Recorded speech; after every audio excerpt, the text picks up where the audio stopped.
O Senhor esteja convosco. Proclamação do Evangelho de Jesus Cristo segundo Lucas.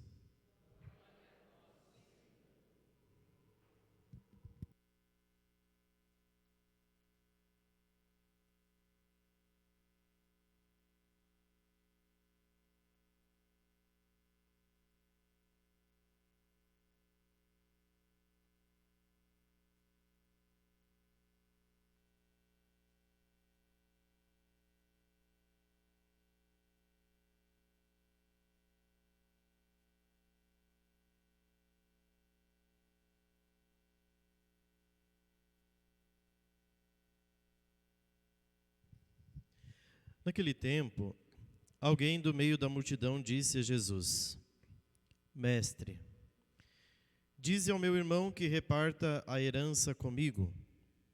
Jesus respondeu: Homem, quem me encarregou de julgar ou de dividir vossos bens?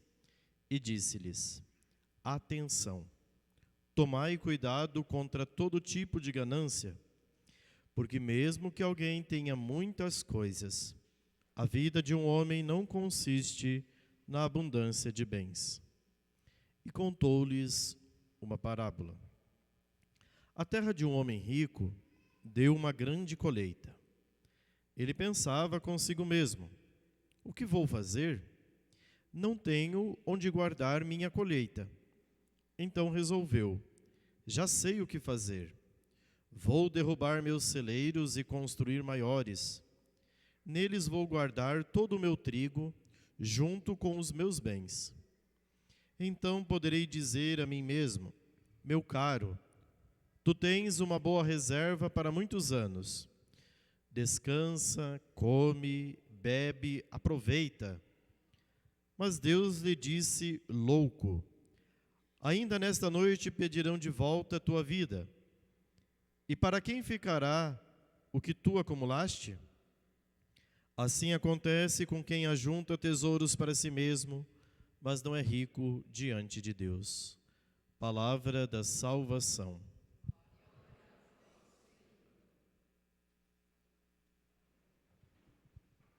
Vamos suplicar a intercessão da Virgem Maria. Ave Maria, cheia de graça, o Senhor é convosco. Bendita sois vós entre as mulheres. Bendito é o fruto do vosso ventre, Jesus. Santa Maria, Mãe de Deus, rogai por nós, pecadores, agora e na hora de nossa morte. Amém. Nossa Senhora, Rainha dos Anjos. Queridos irmãos, este domingo, 18º do tempo comum, somos colocados diante da verdade do Evangelho, que nos ajuda a pensar e a ponderar como deve ser o nosso relacionamento com o dinheiro, como deve ser o nosso relacionamento com os bens materiais. Nós estamos e vivemos uma sociedade que é norteada basicamente pelo consumo. A sociedade que vive no mundo visual e, por consequência, o visual nos convida a consumir. Haja vista que nós temos aí no nosso universo, né, de possibilidades, inúmeros mercados que estão à disposição para que a gente possa comprar, adquirir bens, posses a todo custo. Então, gostaria de que nós pensássemos, refletíssemos sobre esta realidade que Jesus trata no Evangelho de hoje. Porque o que realmente importa quando a gente vai se relacionar tanto com dinheiro como com os bens materiais.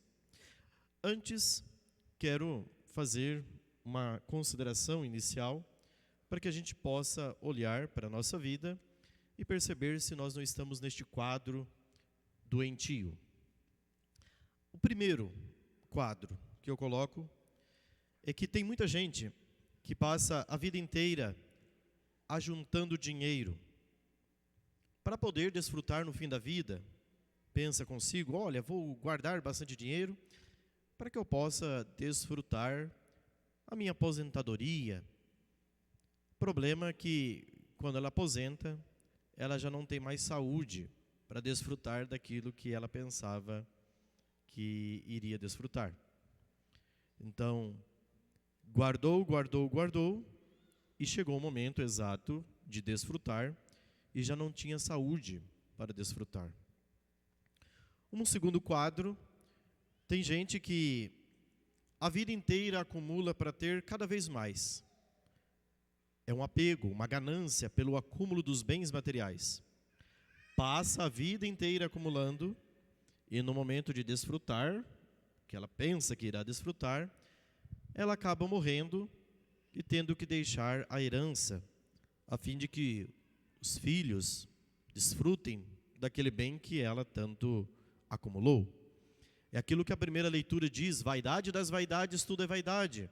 O que adianta o homem trabalhar de sol a sol, com inteligência, com maestria, acumular bens e terminar a sua vida sem desfrutar de tais bens? Mais ainda, tem gente que sacrifica a própria família, até a sua própria família, pelos bens materiais, pelo acúmulo dos bens.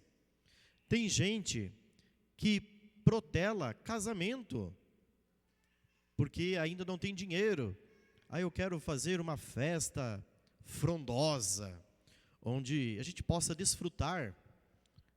Loucura, insanidade.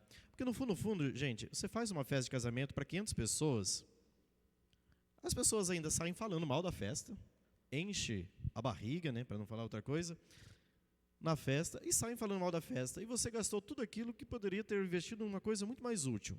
Essa é a verdade. Às vezes, só por status e ibope. Mas tem gente que protela casamento. Olha, em vez de resolver a sua vida espiritualmente, ela pensa na grande festa de casamento que ela sonhou a vida toda. Que loucura, que insanidade. Tem gente que protela até ter filhos, porque agora é momento da gente curtir o nosso casamento. Filhos vêm depois, porque, na verdade, para muitos, filho é boleto, é dinheiro. Então, não é hora de pensar nisso. Vamos deixar para mais tarde, vamos curtir a vida, vamos aproveitar, vamos fazer mestrado, doutorado, pós-doutorado, transdoutorado, porque eu preciso conquistar os meus sonhos. Aí, a idade biológica vai caminhando, a pessoa já está lá nos seus 40 anos, não consegue engravidar, e a culpa é de Deus. Quando no momento em que ela poderia ter os filhos generosamente, ela não os teve. Por quê? Porque os seus projetos, os seus ideais, os seus sonhos, a vida financeira, a poupança que ela acumulou para os filhos, era mais importante. Loucura e insanidade. Por que eu digo isso? Porque é justamente isso que o Evangelho nos apresenta. Alguém chega no meio da multidão, uma pessoa anônima, estranha, e pergunta para Jesus, olha, na verdade ele pede que Jesus resolva um impasse. Peça que meu irmão reparta a herança comigo. É uma questão de um problema financeiro, dinheiro. E Jesus diz, olha, quem me encarregou de julgar ou de dividir vossos bens?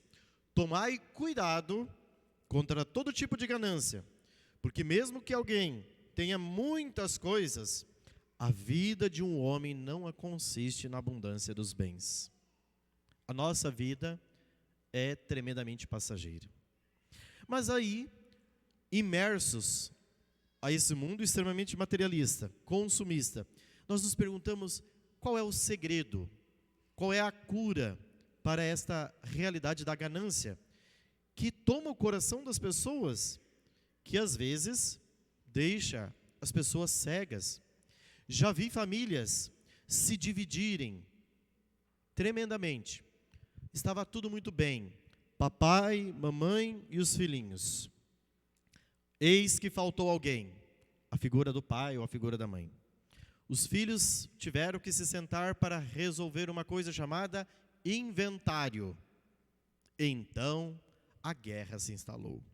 Aquela família que se reunia todos os natais e ano novo, junto, Páscoa, para celebrar a vida. Agora, irmão odeia irmão. Porque quem vai ficar com o pedaço de terra? Quem vai ficar com aquilo, com a poupança que o papai deixou? Aí começa, eu quero aquele pedaço, eu quero aquela coisa, eu quero aquilo. E aí você vê que irmãos passam a não se falar mais. Por quê? Porque estão preocupados com os bens. Isso não acontece, aqui no mundo mortal dos bandeirantenses, mas essa é uma realidade que faz parte da miséria do coração humano. Qual é o segredo, então, para que a gente possa curar este apego louco e insensato com os bens? A primeira coisa Jesus nos apresenta no próprio Evangelho, quando ele conta uma parábola. E a parábola Jesus mostra, olha, um homem tinha alguns celeiros, tinha uma plantação muito grande de trigo. Ele viu que a plantação seria grande, então ele pensou consigo, vou aumentar os celeiros para que eu tenha espaço para deixar esta reserva. Aí eu poderei sentar e dizer, senta, come, bebe, desfruta da vida, descansa. Aí Deus disse a ele, louco, nesta noite pedirão de volta a tua vida. E com quem ficará tudo o que tu acumulaste? A grande verdade é que a meditação sobre a morte é a cura para essa loucura com os bens materiais. Meditar sobre a morte. Eu diria, ir até o cemitério e pensar, um dia eu irei morar aqui. A nossa casa mais certa e segura vai ser o cemitério. Nós vamos passar. Só que às vezes a gente vive como se a gente não fosse passar, como se nós estivéssemos no controle. Nós estamos no controle de tudo. Mas, meu irmão, basta que uma veiazinha do teu cérebro tenha um pequeno rompimento e você perde o controle de tudo. Basta que uma veinha do seu coração se obstrua e você perdeu o controle de tudo. Um segundo de uma bobeira que você cometa, você perdeu o controle de tudo, num acidente, numa fatalidade, enfim. Você perde o controle de tudo. Eis que você está no controle, tudo está sob controle, mas de repente é aquilo que Jesus diz, ainda nesta noite pedirão de volta a tua vida. E com quem ficará tudo que tu acumulastes? O apego aos bens materiais, de fato, cega o nosso coração, cega a nossa visão. Nós precisamos pedir a Deus que nos dê essa graça de meditar e pensar, a nossa vida vai passar. Nós também iremos passar. E se a nossa vida vai passar, aonde deve estar o nosso olhar? São Paulo nos diz na segunda leitura, aspirai às coisas celestes, e não às coisas terrestres, porque vós morrestes, e a vossa vida está escondida com Cristo no céu. A nossa aspiração, a nossa busca é pelas coisas do alto. As coisas desta vida vão passar. Tudo, absolutamente tudo que você possui vai passar. A sua vida, seus filhos, as pessoas que você ama, seus bens, você vai perder tudo. E isso não é terrorismo espiritual. Isso é real. Isso é verdade. Às vezes a gente pensa, nossa, que terrorismo, nossa, para quê? Não, porque essa é a verdade mais clara, à luz dos nossos olhos, que nós temos. E a nossa vida, como diz São Paulo, deve estar escondida com Cristo no céu, na certeza de que aqui nós somos apenas passageiros. O salmo de hoje, nós cantávamos, Vós fostes, ó Senhor, um refúgio para nós. Onde deve estar o nosso refúgio? O nosso refúgio está no Senhor. A nossa segurança não está nos bens, não está na ciência, não está na técnica, não está na medicina. O nosso refúgio está em Deus. Porque, como eu disse, a um segundo, uma obstrução que aconteça, seja na veia do coração, seja no seu cérebro, de uma veiazinha simples, tudo se acaba. O controle é perdido. E o Salmo dizia, Deus é o nosso refúgio. Ele é a nossa segurança. Fora dele, tudo é idolatria, tudo é engano, é cobiça, como dizia São Paulo na segunda leitura. O salmista diz: olha como é a vida do ser humano.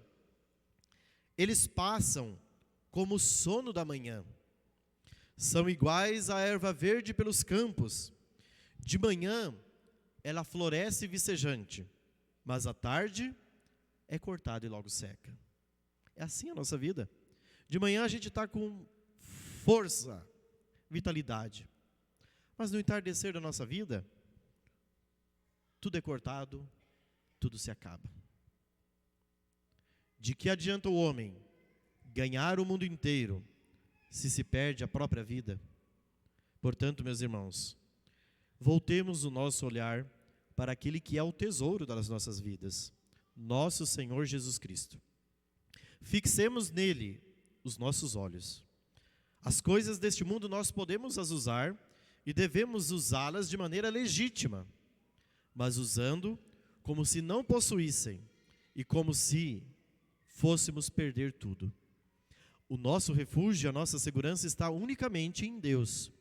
É nele que nós depositamos a nossa confiança, é nele que nós depositamos no nosso coração. O homem moderno, o ser humano da modernidade, ele não gosta de falar muito sobre a morte. Tanto é que, em muitas circunstâncias, nós não sabemos lidar com a morte. Porque a modernidade, ela de alguma forma apagou ou tentou esconder esta realidade do coração humano. A gente fica tentando sempre ocupar a nossa cabeça com muitas coisas, para tentar fugir desta verdade, que faz parte da nossa vida e da qual nós iremos passar. Mas a modernidade quer de alguma forma ofuscar isso. Nós vemos a morte como uma realidade talvez muito distante, porque a vida vai muito bem, né? Nós estamos aqui como homem do Evangelho.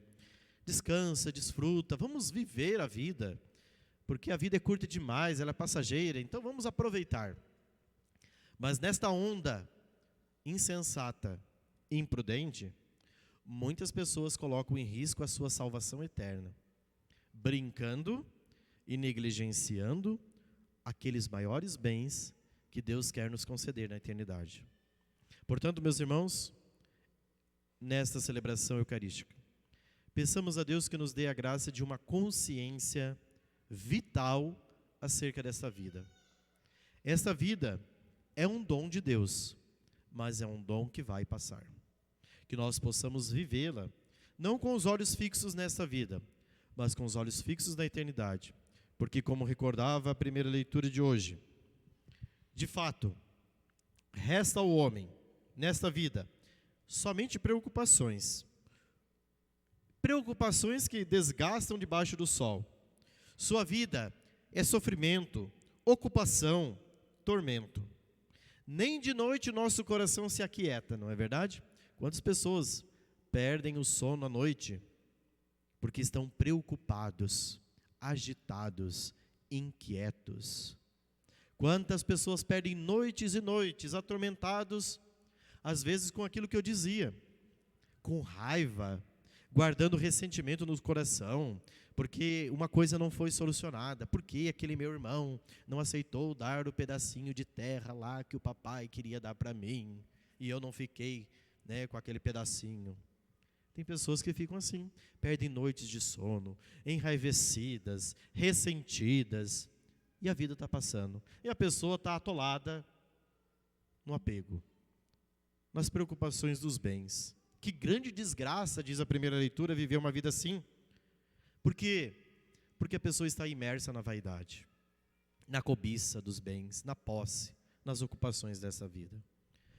Os bens, eu já disse, estão aqui à nossa disposição, mas tem muita gente que se tornou refém, se tornou escravo dos bens materiais. E que ao invés de servir a Deus, serve os bens materiais. Hoje nós não temos essa realidade do Evangelho de acumular no celeiro, né? Hoje a gente acumula no banco, né? Com as aplicações da vida, né? Hoje a gente, eu não tenho que pensar no celeiro, vou lá e guardo no banco, aplico, financio e por aí vai, né? E aí a gente vive tão imerso, tão preocupado, que a gente se esquece para que nós fomos feitos. Que a nossa vida é como a erva verdejante. De manhã está florescente, vicejante, mas à tarde é cortada e logo seca.